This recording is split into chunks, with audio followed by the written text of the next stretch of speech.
भारत के प्रमुख होटल प्रबंधन संस्थानों में से एक NFCI national finishing and culinary institute ने अपने भव्य cooking event NCC final round national culinary challenge 2025 का आयोजन किया है। इस कुकिंग प्रतियोगिता में एनएफसीआई के 20 प्लस कैंपसों से 1000 प्लस छात्रों ने हिस्सा लिया।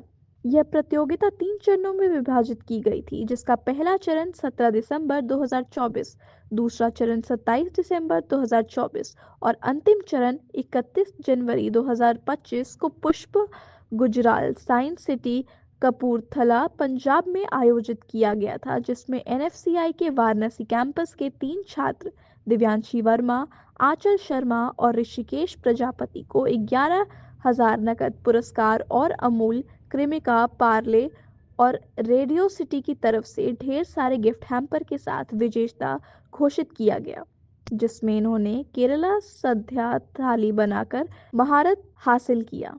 कैंपस के ब्रांच मैनेजर प्रवीण श्रीवास्तव ने हमें बताया कि पिछले साल की तरह इस साल एनएफसीआई ने अपने culinary कंपटीशन में के अंतिम चरण आयोजन किया।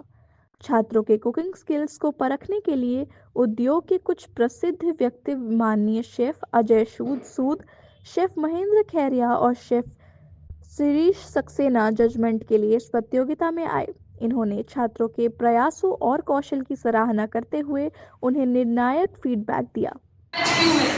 एनसीसी नेशनल culinary चैलेंज 2025 में वाराणसी ब्रांच को लगातार सेकेंड टाइम वहाँ से विन होकर के आए हैं स्टूडेंट्स। तो ये स्टूडेंट्स का हमारे बहुत ही अच्छा ग्रेट अचीवमेंट है, जिसमें स्टूडेंट्स हर साल यहाँ पे पार्टिसिपेट करते हैं और एवरी ईयर वो यहाँ से विन करके आप लोगों के लिए मोटिवेशन लेकर आते हैं फॉर नेक्स्ट ईयर, कि नेक्स्ट ईयर हम उससे भी अच्छा अचीव करके आए।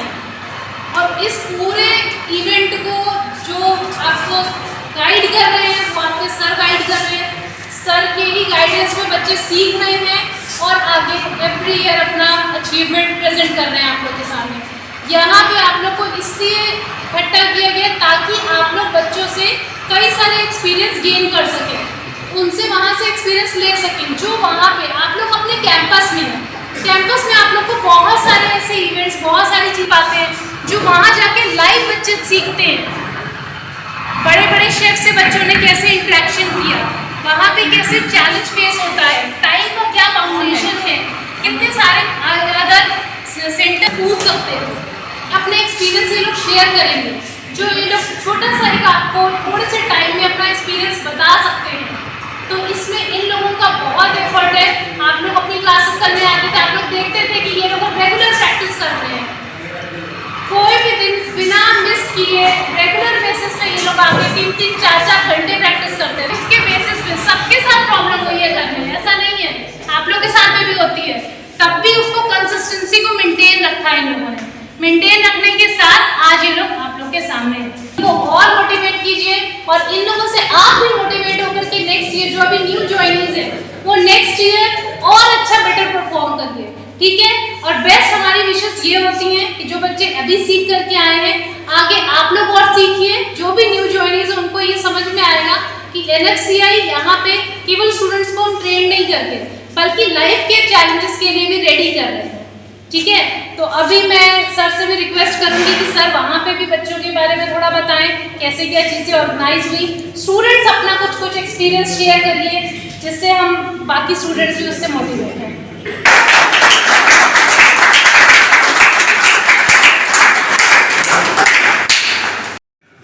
Hello student, good afternoon.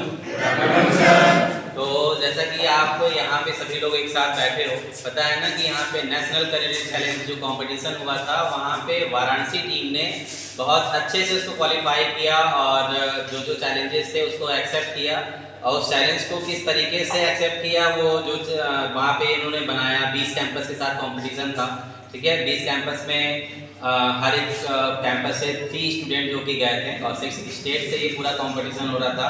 तो कहीं छोटे लेवल पे कंपटीशन नहीं था, बहुत बड़े लेवल पे था, जो कि काफ़ी अच्छे से सारे बच्चों ने वहाँ पे अच्छे से जीत किया है। तो एक बच्चों के लिए जो उनकी मेहनत और जो प्रेजेंटेशन है उसके लिए जोरदार तालियां आप सभी हैं, ठीक है। आप लोग भी फ्यूचर में इसको पार्टिसिपेट कर सकते हो। ये हर साल का कंपटीशन है, हर साल ये कंपटीशन आता है, ठीक है। आपका जो ये न्यू ईयर अभी सेलिब्रेट हुआ है, तो आपका न्यू ईयर के बाद हर ईयर में आपका जनवरी, फरवरी और मार्च इसी मंथ के बीच में ही हमारा ये कॉम्पिटिशन होता है, नेशनल कलिनरी चैलेंज। पहले जो कॉम्पिटिशन था वो मैंगो फिएस्टा, विंटर फिएस्टा के नाम से, बट इस बार जो है हमारा नाम चेंज है, उसमें है आपका एनसीसी नेशनल कलिनरी चैलेंज। ठीक है, तो यहाँ पे जो ये कॉम्पिटिशन था वो एक थाली बेस्ड कॉम्पिटिशन था। माय नेम इज़ आंचल शर्मा। और जैसे एनसीसी की बात की जाए तो जैसे हम लोग ने जब हम लोग का थीम सुना था, हम लोग प्रिपरेशन किसी और थाली की कर रहे थे, और जब हम लोग को पता चला कि हम लोग को केरला थाली बनानी है तब तो शौक में चले गए थे। फिर जब पता चला कि केरला साध्या बनाना है तो और ज़्यादा नर्वसनेस हो गया था हम लोगों को। फिर हम लोग ने उस थाली की बहुत अच्छे से प्रिपरेशन की थी, और मिट्टी के बर्तन के लिए भी हम लोग ने बहुत मेहनत की थी। वो उसके पीछे की स्टोरी, उसका स्ट्रगल हम लोग आज भी सोचते, तो पहले हम लोग को लग रहा था कि अरे हम लोग कर पाएंगे कि भी नहीं कर पाएंगे, बट जब हम लोग का जब रिजल्ट आया तो खुशी हुई थी, बहुत ज़्यादा खुशी हुई थी। और वहाँ का माहौल बहुत ज़्यादा अच्छा था, बहुत ज़्यादा मोटिवेट होंगे आप लोग अगर वहाँ पे जाएंगे तो। ऐसा नहीं कि जो 3 फाइनलिस्ट हो चुके हैं तो उनके साथ आप जा नहीं सकते, आप उन लोगों को जाइए उनको चेयरअप करने के लिए, क्योंकि वहाँ ना थोड़ा सा खालीपन सा लगता है कि कोई और नहीं है वहाँ पे, हम लोग का फ्रेंड नहीं है। तो प्लीज़ जो 3 फाइनलिस्ट जाते हैं उनके साथ में भी कुछ लोग प्लीज़ जाइए, उनको चेयरअप करने के लिए बहुत अच्छा लगता है। वहाँ पे बहुत सारे प्रोग्राम होते हैं और आप लोग को बहुत कुछ सीखने के लिए मिलेगा। वहाँ की वाइब बहुत अच्छी है, बहुत ब्लेस्ड फीलिंग आती है वहाँ पे जाने के बाद, और बहुत कुछ सिखाया जाता है। जैसे संजना मैम मेडिटेशन के बारे में भी आप लोगों को बताती है, बहुत चीज़ें आप लोग वहाँ पे बहुत नई नई चीज़ें सीखते हैं। तो थैंक यू सो मच। आप लोगों ने कंपटीशन फेस किया है जी, उसमें कोई तो मोमेंट ऐसा है जिस समय आप लोगों को घबरा गए होंगे, मतलब क्या हो? अब ये जो कंपटीशन हुआ है उस कंपटीशन में फ़िलहाल वहाँ पे जब कंपटीशन चल रहा था, वहाँ पे किसी फैकल्टी, किसी सीनियर को जो वहाँ के हैं उनको अलाउ नहीं था जाना। तो ये जो आपके क्वेश्चन का आंसर है ये हमारे बच्चे ही देंगे कि क्या मोमेंट ऐसा था जिसमें बच्चों ने मतलब उनको एक तरह से देखा जाए तो थोड़ा सा डर सा लगा। ठीक है, तो वो सारी चीज़ें बच्चे बताएंगे, क्योंकि वहाँ पे 20 कैंपस से लोग थे और क्या क्या चैलेंजेस को देखा वो सारी चीज़ें मैं तो यूट्यूब पे देख रहा था, क्योंकि ऑल ओवर पूरे जगह पे ये यूट्यूब पे चल रहा था, नेशनल लेवल पे कंपटीशन था। तो जो इंटरनली चीज़ें फेस की हैं वो बच्चे की हैं, तो वो आपके साथ शेयर करते हैं। बताइए आप लोग, कोई लोग भी है?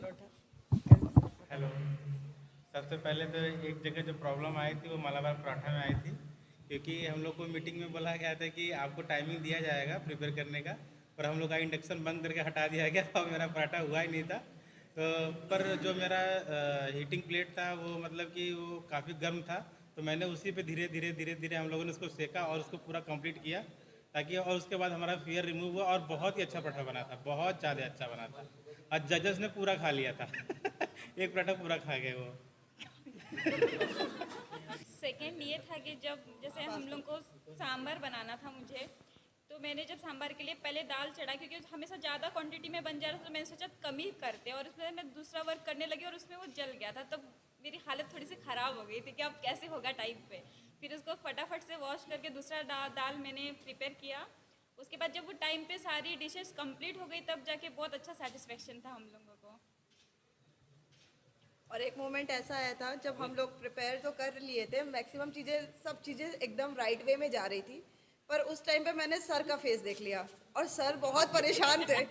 मैं सोच रही हूँ कि मैंने हम लोगों ने ऐसी क्या गलती कर दी, सर क्यों इतना परेशान है। मैं आंचल को बोली, आंचल सर का फेस देखो। सर कह रही सब तो ठीक चल रहा है, क्यों सर परेशान है। हम बोले, ऋषिकेश तब बोला सर को देखो ही मत, concentrate on your work, sir को मत देखो। हम लोग सर को देख के ज़्यादा नर्वस हो गए थे कि सर क्यों इतना परेशान है, कहाँ हम लोग क्या गलती कर दी है, वो बता नहीं पा रहे हैं कि हम लोग समझ नहीं पा रहे हैं। बहुत डर गए थे हम लोग। फिर हम लोग सर को एकदम देख ही नहीं रहे थे। थाली कंप्लीट होने के बाद फिर सर को खोज रहे थे कि सर अब कहाँ है यहाँ। इन्होंने मेरा फेस देखा था उस समय, तो वो मोमेंट ऐसा था कि ऋषिकेश जब कुकिंग कर रहे थे ना, तो उनका जो स्कार्फ था, उनका स्कार्फ फ्रंट से लेके बैक तक हो गया था, वो उल्टा चला गया था। और इन्हें बनाते समय, कुकिंग करते समय कुछ भी नहीं पता कि मेरा जो ग्रूमिंग है वो कहाँ जा रहा है। तो मैं इसीलिए खड़ा था कि ऋषिकेश अपने टाई को सीधा करो, ये देख ही नहीं रहे हैं। एक बार देखे, हाँ सर ठीक, और उसके बाद अपने काम में लग गए ये। आप कुछ पता नहीं सर बोल क्या रहे हैं। मैं कहा लो गजब है, क्योंकि हर एक पैरामीटर पे वर्क होता है। आपके जब आप वहाँ पे कुकिंग कर रहे हो तो कुकिंग में बहुत से पैरामीटर होते हैं, आपके ग्रूमिंग के, आपके हाइजीन के, आप किस तरीके से कटिंग कर रहे हो तो आपने ग्लव्स पहना है कि नहीं पहना है, वहाँ गंदगी आप कर रहे हो तो कैसी गंदगी मैसअप जो हो रहा है, ठीक है। तो इसीलिए समझ लो हर एक पैरामीटर पे वर्क किए जाते हैं, क्योंकि वो कैमरा में कैच करना, वो सारी चीज़ें, हर एक मोमेंट बताना। टोटल स्कार्फ समझ लो, जो ये स्कार्फ पहने हुए हैं, ये स्कार्फ यहाँ से घूम के एकदम पीछे, ठीक है ना, पीछे था, कुछ पता ही नहीं चल रहा था। तो वो उसके लिए मैं एक इशारा कर रहा था कि हाँ ऋषिकेश सीधा कर लो, हाँ सर, फिर पता ही नहीं क्या था। तो ये मोमेंट था जिसमें इन्होंने मुझे देख लिया कि हाँ सर क्या हुआ, कितना नर्वस हो रहा था। तो मतलब एक थोड़ा सा वहाँ पे चीज़ें अलग थी, बट बच्चे कुकिंग और जो चीज़ कर रहे थे बहुत अच्छे से कर रहे थे, काफ़ी अच्छा था। जो कि इन्होंने 2 आवर के पहले ही डिश को बना के प्रिपेयर कर लिया, बाकी ब्रांचेस के डिश अभी बन ही रहे थे। और सबसे ज़्यादा आइटम अपने वाराणसी ब्रांच का ही था, जो कि प्रॉपर तरीके से बनाना, प्रेजेंट करना। और 20 कैंपस में जितने लोग भी थाली देखें, सभी लोग ने थाली का तारीफ़ किया कि ये इतनी बड़ी थाली आप लोग ने बनाया कैसे, बनवाया कैसे, कहाँ से लाया।